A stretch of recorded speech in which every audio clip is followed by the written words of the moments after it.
warahmatullahi wabarakatuh. Perkenalkan, nama saya Bayu Pratama dari Program Studi Pendidikan Teknik Mesin 2019, Fakultas Keguruan dan Ilmu Pendidikan Universitas Sriwijaya. Dalam video ini saya akan memaparkan materi tentang mesin bubut. Mohon maaf sebelumnya saya tidak bisa men-share video muka saya dikarenakan ada kesalahan teknis di saat pengambilan video. Baiklah, daripada kita berlama-lama, mari kita menuju ke videonya.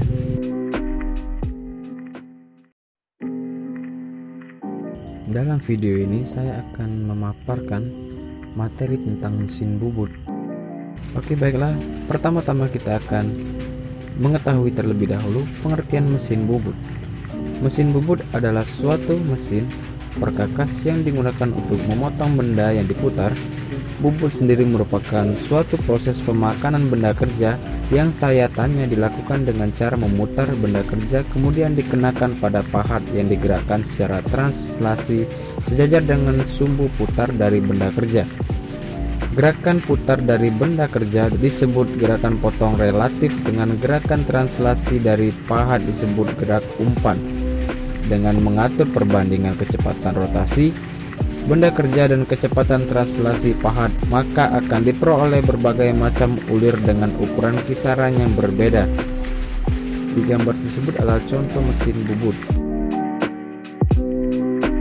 Oke, setelah kita mengetahui pengertian dari mesin bubut, kita menuju ke bagian-bagian mesin bubut. Yang pertama, kepala tetap atau headstock. Pada bagian kepala tetap ini terdapat poros spindle mesin yang memiliki fungsi sebagai dudukan cekam atau cak. Jadi saat proses spindle ini berputar, maka cekam otomatis juga akan ikut berputar.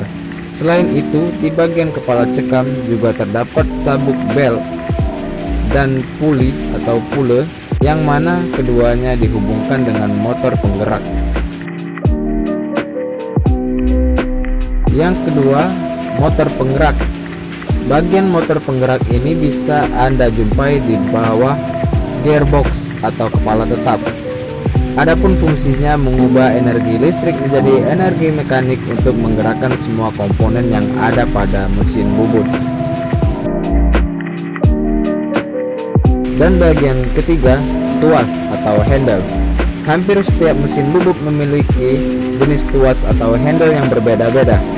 Cara penggunaannya pun juga disesuaikan dengan tabel yang menempel pada mesin bubut. Adapun fungsi dari tuas atau handle ini ada beberapa macam, diantaranya adalah 1. Untuk mengatur kecepatan spindle, 2. Untuk mengatur arah pemakanan, 3. Untuk menyalakan dan mematikan mesin, 4. Untuk mengatur kecepatan pemakanan secara otomatis, 5. Untuk mengatur penguliran, 6. Untuk mengatur arah putar spindle. Dan bagian keempat, tombol emergency stop. Secara umum sebuah mesin bubut selalu dilengkapi dengan tombol emergency stop.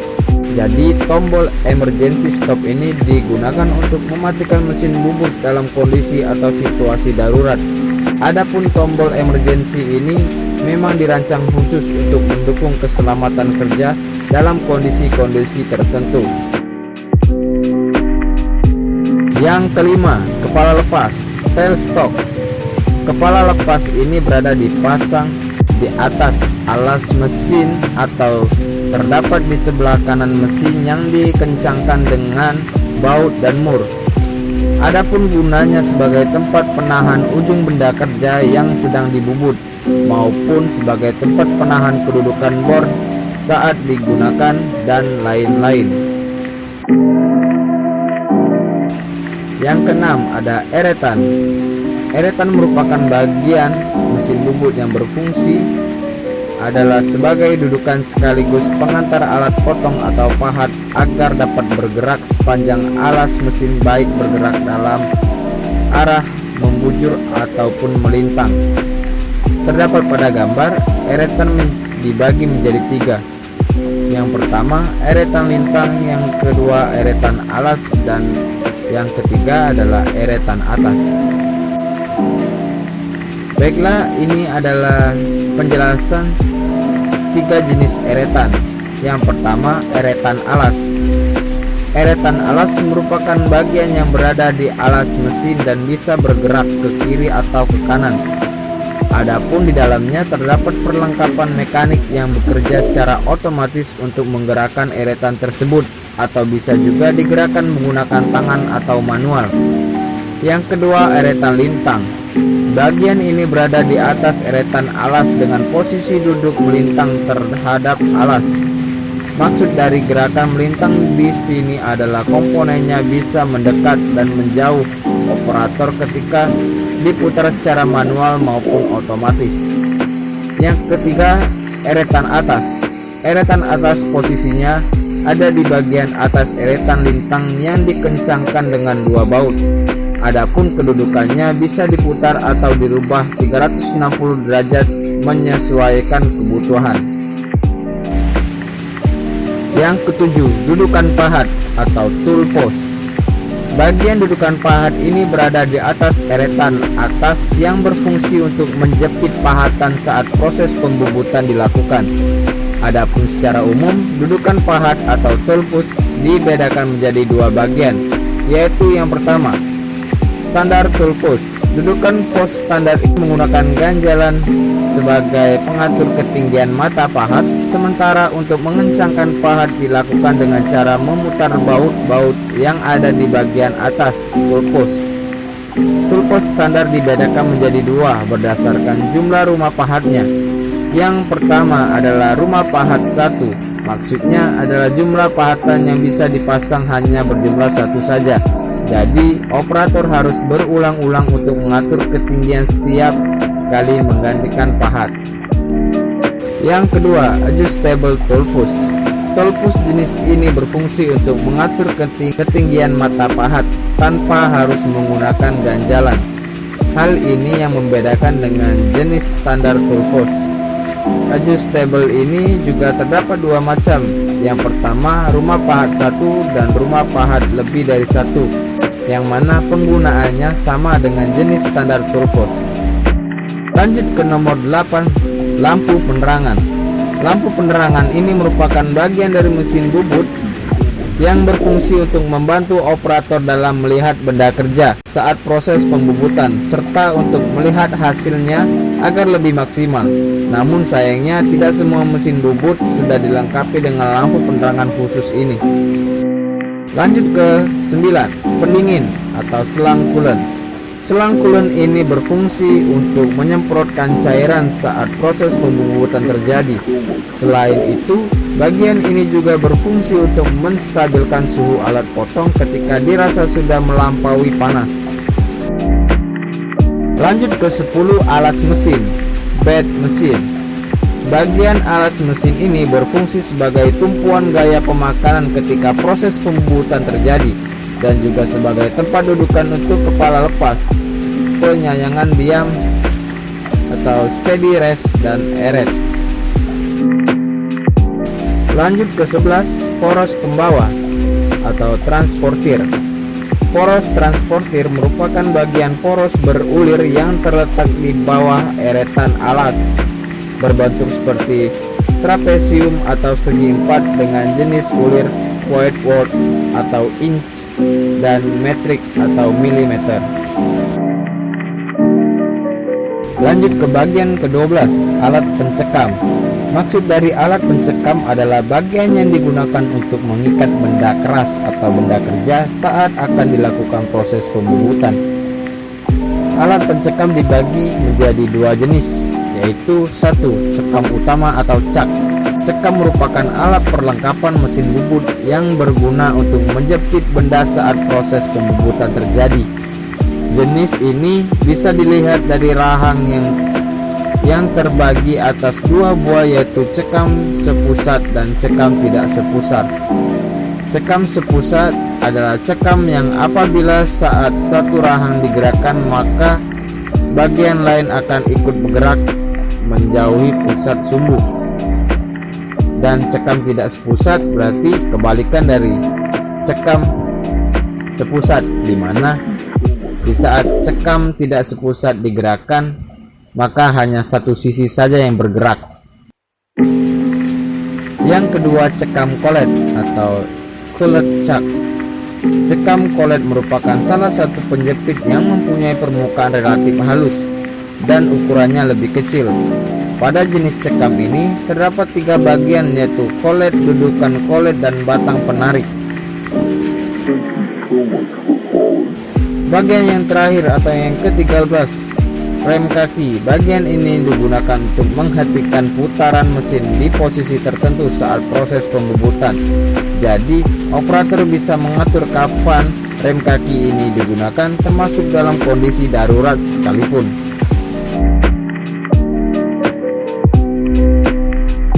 Oke, kita lanjut ke operasi mesin bubut. Pengoperasian pada mesin bubut ada beraneka ragam. Yang pertama, pembubutan. Yang kedua, pengeboran. Yang ketiga, pengerjaan tepi. Yang keempat, penguliran. Yang kelima, pembubutan tirus. Yang keenam, pengurdian. Yang ketujuh, meluaskan lubang.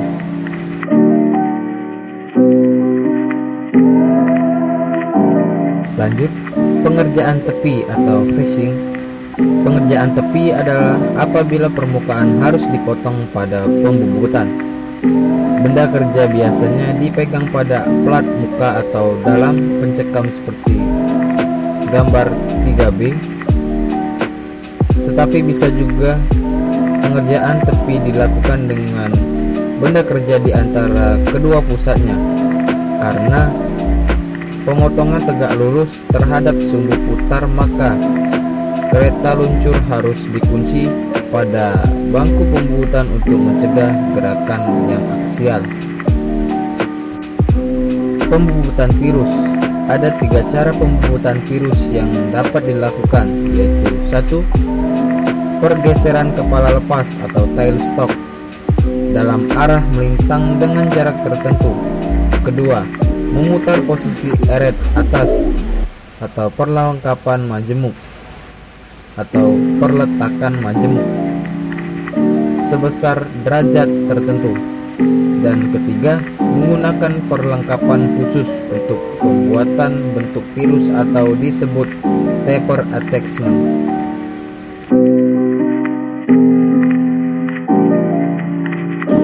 Memotong ulir. Biasanya pembuatan ulir dengan mesin bubut dilakukan apabila hanya sedikit ulir yang harus dibuat atau dibuat berbentuk khusus. Bentuk ulir didapatkan dengan menggerinda pahat menjadi bentuk yang sesuai dengan menggunakan gauge atau plat pola. Mesin bubut turret. Mesin bubut turret memiliki ciri khusus yang terutama disesuaikan untuk kebutuhan mesin produksi. Keahlian pekerja disesuaikan pada mesin ini sehingga operator yang kurang pengalaman bisa menghasilkan komponen yang sejenis. Karakteristik utama kelompok mesin ini adalah bahwa pelat atau perkakas bisa disetel untuk perorangan berurutan. Mesin bubut turret pada gambar yaitu memiliki tipe YB32. Adapun perbedaan antara mesin bubut turret dengan mesin bubut biasa. Perbedaan utamanya adalah bahwa mesin bubut turret disesuaikan untuk pekerja produksi yang banyak, sedangkan mesin bubut biasa terutama digunakan untuk berbagai pekerjaan untuk membuat ruang perkakas atau kerja tunggal. Ciri-ciri mesin bubut turret yang membuatnya dipakai untuk produksi banyak adalah 1. Perkakas bisa disetel atau perkakas bisa disetel pada turret untuk pekerjaan berurutan. 2. Setiap stasiun dilengkapi dengan penghentian atau penggerakan hantaran sehingga masing-masing pemotongan oleh pahat adalah sama dengan pemotongan sebelumnya. Yang ketiga, pemotongan majemuk dapat dilakukan dari stasiun yang sama pada saat yang sama, misalnya pembubutan atau pengeboran lubang sebanyak 2 buah atau lebih. Yang keempat, pemotongan kombinasi dapat dibuat, yaitu pahat pada peluncuran penyilang atau cross slide dapat digunakan bersamaan dengan pahat pada turret yang lagi memotong. Kelima, Kekakuan pada pemegang benda kerja atau pahat harus dibuat pada mesin untuk pengerjaan majemuk atau pemotongan kombinasi.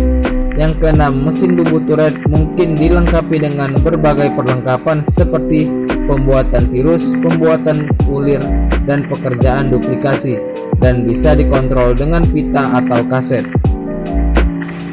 Mesin bubut turret horizontal otomatis. Mesin bubut turret otomatis yang penampilannya mirip dengan jenis standar namun operasinya otomatis. Turret segi 6 dioperasikan dengan tenaga hidrolik dan dilengkapi dengan pergeseran melintang cepat dan penukaran otomatis kepala hantaran yang sesuai pada setiap titik. Mesin bubut turret vertikal.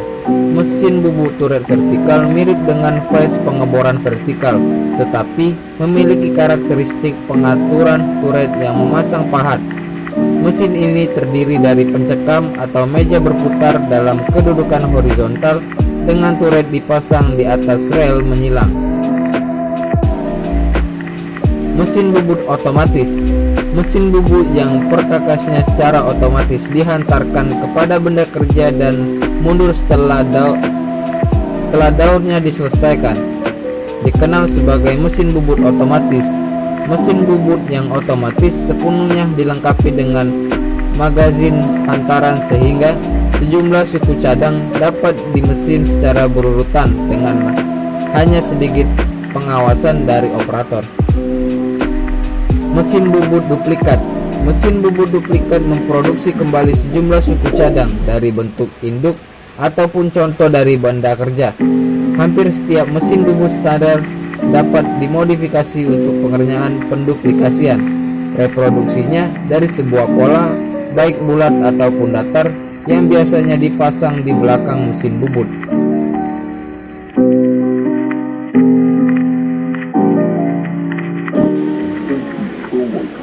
Mesin ulir otomatis ditemukan oleh Christopher N. Spencer. Ciri utama dari mesin tersebut adalah adanya pengontrolan gerak turret sehingga perkakas bisa diumpan ke benda kerja pada kecepatan yang diinginkan, ditarik dan diarahkan ke kedudukannya berikutnya. Ini semuanya dilakukan dengan mekanisme knock berbentuk silinder atau drum yang terletak di bawah turret. Spindle banyak otomatis. Mesin spindle banyak otomatis adalah jenis yang paling cepat dari mesin produksi untuk pekerjaan batang. Mesin ini otomatis sepenuhnya dan dibuat dalam berbagai model dengan 2, 4, 5, 6, atau 8 spindle. Oke, kita lanjut ke prinsip pahat dan perpahatan. Dalam produksi adalah penting bahwa pekerja dilakukan sesingkat mungkin. Waktu yang dihabiskan dalam produksi adalah waktu penyetelan, penanganan benda kerja, penanganan mesin, dan waktu pemotongan. Waktu penyetelan dapat dikurangi dengan menyiapkan semua pahat yang diperlukan dalam kondisi dan siap pakai. Waktu penanganan benda kerja, yaitu yang dipakai dalam memasang atau melepaskan benda kerja. Hal ini sangat tergantung kepada piranti pemegang benda kerja. Waktu penanganan mesin adalah waktu yang diperlukan dalam memasang masing-masing perkakas pada tempatnya. Bisa dikurangi dengan menempatkan perkakas pada posisi dan urutan yang benar sehingga memudahkan penggunanya atau melakukan pemotongan kombinasi atau jamak jika memungkinkan.